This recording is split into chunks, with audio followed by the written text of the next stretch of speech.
ప్రాంతం. ఏమిటి ఈ ప్రాంత రైతాంగం చేసిన పాపం? రెండవ కనుక అర్హత లేదా ఈ ప్రాంతానికి రైతాంగం?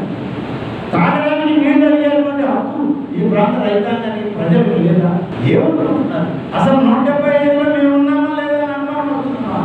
ఈ రాష్ట్రంలో 174 నియోజకవర్గాల 175 నియోజకవర్గాలు లేదు. నెల్లూరు జిల్లా అధికారులకి నెల్లూరు జిల్లాలో ఉండేది 10 నియోజకవర్గాల, నెల్లూరు జిల్లాలో ఉండేది 9 నియోజకవర్గాలు.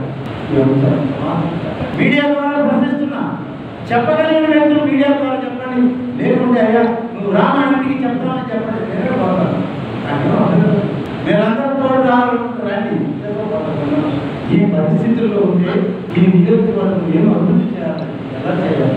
కోవిడ్-19 వస్తే నాకు ఫోన్ చేసి అడుగుతారు, అయ్యా కోవిడ్-19 పెడుతున్నాం, క్వారంటైన్లో పెట్టాలని నేను నియోజకవర్గంలో ఎక్కడెక్కడ పెట్టుకుంటాను. అయ్యా సంవత్సరం రోజుల నుంచి ముఖ్యమంత్రి గారు 3 సార్లు గెలిస్తే 3 సార్లు నీ ఆసుపత్రి మంజూరు చేస్తానని ఆయన రాస్తే, వెంకటగిరిలో 100 పడకల హాస్పిటల్ మంజూరు చేయమని ఆయన ఆదేశాలు ఇస్తే ఆ కాగితమే రాలేదు మీ దగ్గర నుంచి.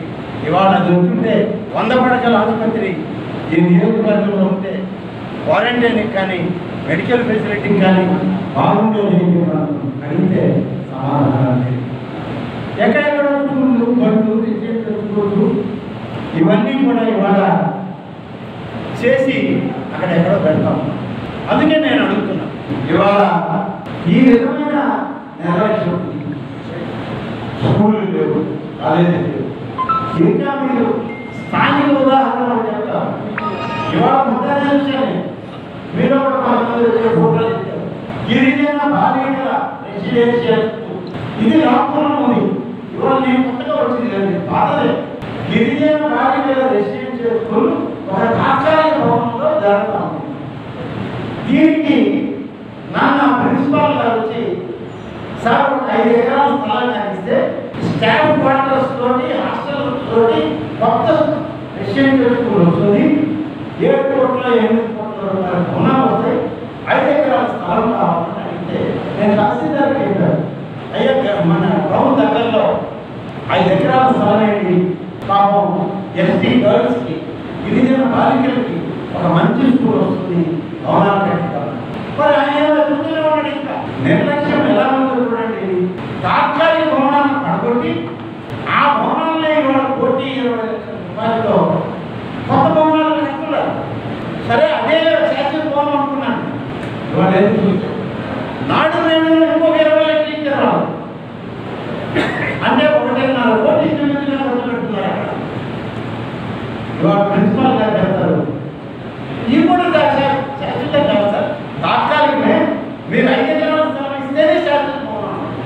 అంటే 1.5 కోట్ల రూపాయల భవనం గిరిజనులకి వాళ్ళ యొక్క ఖజానా నుంచి వచ్చే డబ్బు తాత్కాలిక ప్రయోజనాలకి ఇంత నిర్లక్ష్యంగా ఖర్చు చేస్తూ ఉంటే 20 క్యూసెక్. సత్యసాయి గంగా కాలువకి ఇచ్చింది 1200 క్యూసెక్. పిన్నేరు వరకు 100 ఇచ్చారు. అంటే మొత్తం 1300 సరిపోయింది. ఈ 1200 ఫస్ట్ బ్రాంచ్ కెనాల్లో లీకుల ద్వారా పోయేది 20 క్యూసెక్. అంటే మన దేవగుడి, అలాగే పెద్దరాజుపాడు, తలుపులు, కలిచేడు ప్రాంతాలు 20 క్యూసెక్. 50 కూడా పంపించబడలేదు పాపం. 20 అంటే 300 అనుకున్నాం. 900 క్యూసెక్లు ఎక్కడ లేదు. కానీ 100 క్యూసెక్లు మా ఇంజనీరింగ్ రాసిన లెక్క ప్రకారం ఆవిరైపోయినాయి అనుకుంటాం. 800 ఉండాలి. ఈ 800 ఎక్కడ ఉన్నాయో లెక్క తేవాలి. దీంట్లో లేదు లెక్క.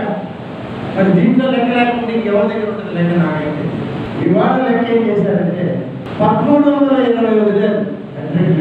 సత్యసాయి కింద మళ్ళీ 1200 వదిలేరు. మళ్ళీ ఎవాపరేషన్ లాసెస్ 100 నిన్నటికి ఈ రోజుకి 5 తగ్గింది. ఎందుకంటే కొంచెం మొగ్గులు అవి వచ్చాయి కదా, సూర్యుడికి అడ్డం వచ్చాయి కాబట్టి ఒక 5 పీసులు తగ్గించి రాశారు. ఇవన్నీ ఏంటంటే సత్యవేది కాడ ఎంత వచ్చింది అంటే 315 చేశారు. ఈరోజు నిన్న 293, ఇవాళ 315. అంటే ఒక 20 పెంచారు బాబు. అంటే నా కంఠం శోషకి తమిళకి 20 క్యూసెక్ నీళ్ళు పెరిగి తాగుతున్నారు. వాళ్ళ పాపం తమిళనాడుకి ఒక 20 సీట్లు ధర్మం చేసినట్టు 20 క్యూసెక్లు పెంచారు మన ఇంజనీర్. ఇది మన ఇంజనీర్ విధానం. ఎంతకన్నా తాత్కాలిక ఏం కావాలని ఈ నియోజకవర్గం నిర్లక్ష్యం అవుతుంది అని చెప్పి చెప్పడానికి ఎంతకన్నా రుజువులు వేరే కావాలా ఎవరికైనా, ఎంతకన్నా వేరే సాక్ష్యాలు కావాలా ఎవరికైనా. ఆసుపత్రులు ప్రతి పేదవాడికి ప్రభుత్వ ఆసుపత్రుల్లో న్యాయం జరగాలి. వైఎస్ఆర్ ఆరోగ్యశ్రీ అందుబాటులో రావాలి. 108, 104 అంబులెన్సులు, నూతన అంబులెన్సులు ప్రతి ప్రాంతానికి రావాలని చెప్పి ఇవాళ ముఖ్యమంత్రి గారు చేసేటువంటి ప్రయత్నం. ముఖ్యమంత్రి గారు మంజూరు చేస్తున్నారు. మన దాంట్లో 5 ప్రైమరీ హెల్త్ సెంటర్ అంటే దాదాపు వేపిరాకి, కరువాయి, కుర్నూలు, సైదాపురం, పెద్దలూరు వేసేవి 2,68,00,000 రూపాయలతో ఆసుపత్రి భవనాన్ని పూర్తి స్థాయిలో మరమ్మతులు చేసి వినియోగంలో తెచ్చే కార్యక్రమం. రాపూర్లో ఉన్నటువంటి కమ్యూనిటీ హెల్త్ సెంటర్ సిఎంసి ఆసుపత్రి ఇప్పటికే అది అప్గ్రేడ్ అయింది.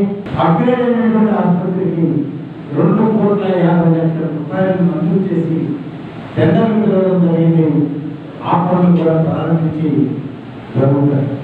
అంటే రాపూరు, సైదాపురం, కలవాయి వీటన్నిటికీ కలిపి 10,24,00,000 రూపాయలు ఇవాళ పనులు మొదలుపెట్టారు.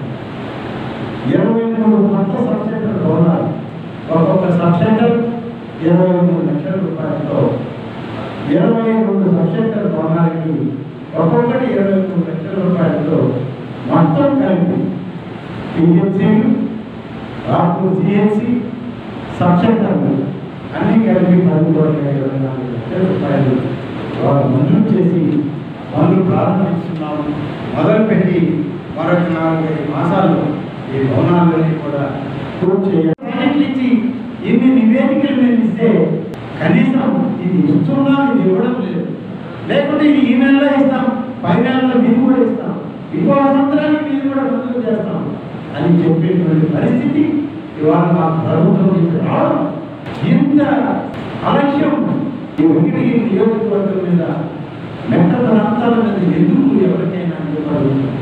ఇది అడిగితే సరే మీడియా వాళ్ళు మీరు ఏదేదో రాస్తారు, అది వేరే విషయం. కానీ మేము అడిగేది ఈ ప్రాంత ప్రయోజనాల కోసం, ఈ ప్రాంత ప్రజలకి న్యాయం చేయాలని. సంవత్సర కాలం తర్వాత నివేదికలకే పరిమితం అయిపోయారు అని అంటే మరి ఈ ప్రాంత ప్రజలకి నేను న్యాయం చేయగలను, చేసే అవకాశం నాకు ఉందా లేదా, చేయగలిగేటువంటి భరోసా ప్రభుత్వ పెద్దలు నాకు వెనుకుండి నా వెనుకటి ముందుకు నడిపిస్తారా లేదా అనేది ఇవాళ నాకు కూడా అనుమానాస్పదంగా ఉందని చెప్పి చెప్పాలి. ఇవాళ మీరు మనం చేస్తాం.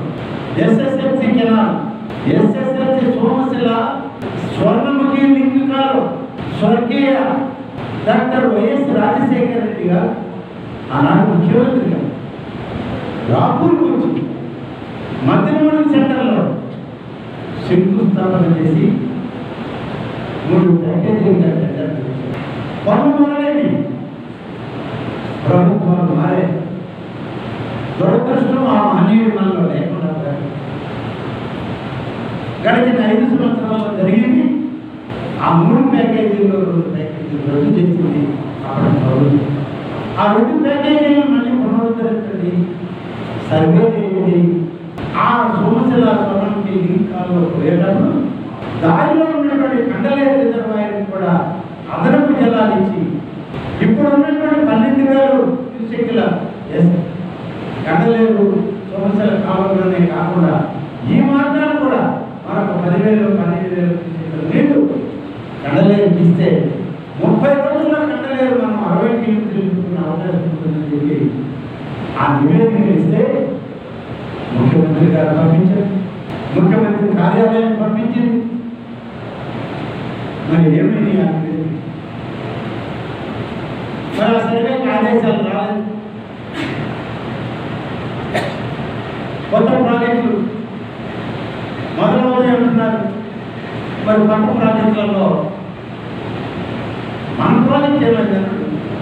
ఇప్పటికే దాదాపు 24,000 కోట్లు, 22,000 కోట్లు రుణాలు తీసుకొని ఇటువంటి ప్రాంతాలన్నింటికీ త్రాగునీరు ఇవ్వడానికి ప్రయత్నం చేస్తే ఆ మొదటి విడత జాబితాలో వెంకటగిరి నియోజకవర్గం లేదు. మరి నేను ఇక్కడికి పంపించిన డిపిఆర్ ఏమైందో తెలియదు.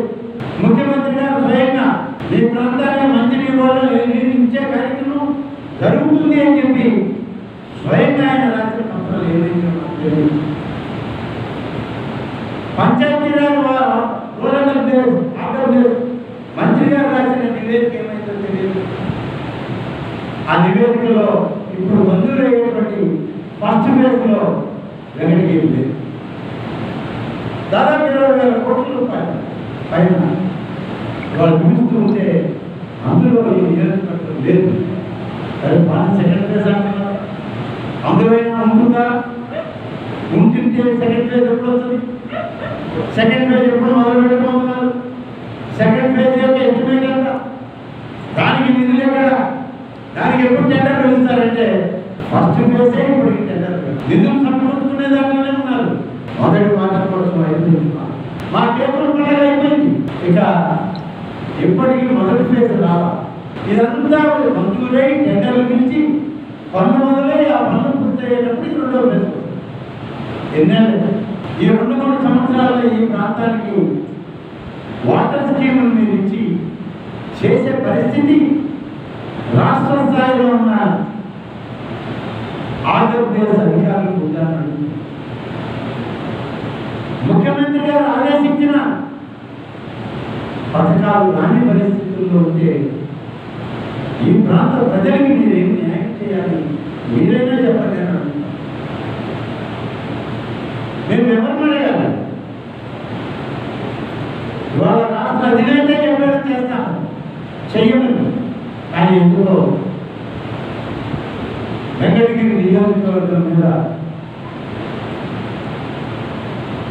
ప్రభుత్వంలో ఉన్నటువంటి సీనియర్ అధికారులకి, సెక్రటరీలకి, ఇంజనీర్లకి, మంత్రులకి మా మీద దృష్టి పడలేదు. వెంకటగిరి నియోజకవర్గానికి పనులు అవసరం లేదన్నా, ఈ నియోజకవర్గ ప్రజలకి మంచినీళ్ళు ఇవ్వాలన్నా అవసరం లేదన్నా ఏంటి వాళ్ళ ఆలోచన తెలియదు. నియోజకవర్గాన్ని కాంప్రహెన్సివ్ ప్రొటెక్టెడ్ వాటర్ స్కీమ్ కింద సిపిడబ్ల్యూఏ స్కీమ్ అని చెప్పి సోమశిల నుంచి కండలేరు నుంచి పంపింగ్ స్కీమ్లు ఏర్పాటు చేసి గ్రామానికి పైప్ లైన్ల ద్వారా నీళ్ళు ఇచ్చి ప్రతి ఇంటికి పైప్ లైన్ ద్వారా నీళ్ళు ఇవ్వాలని ఒక వాగ్దానాన్ని దాదాపు 1800-1900 కోట్ల రూపాయలకి ఎస్టిమేట్ వేశారు. టెండర్ స్థాయికి వచ్చింది.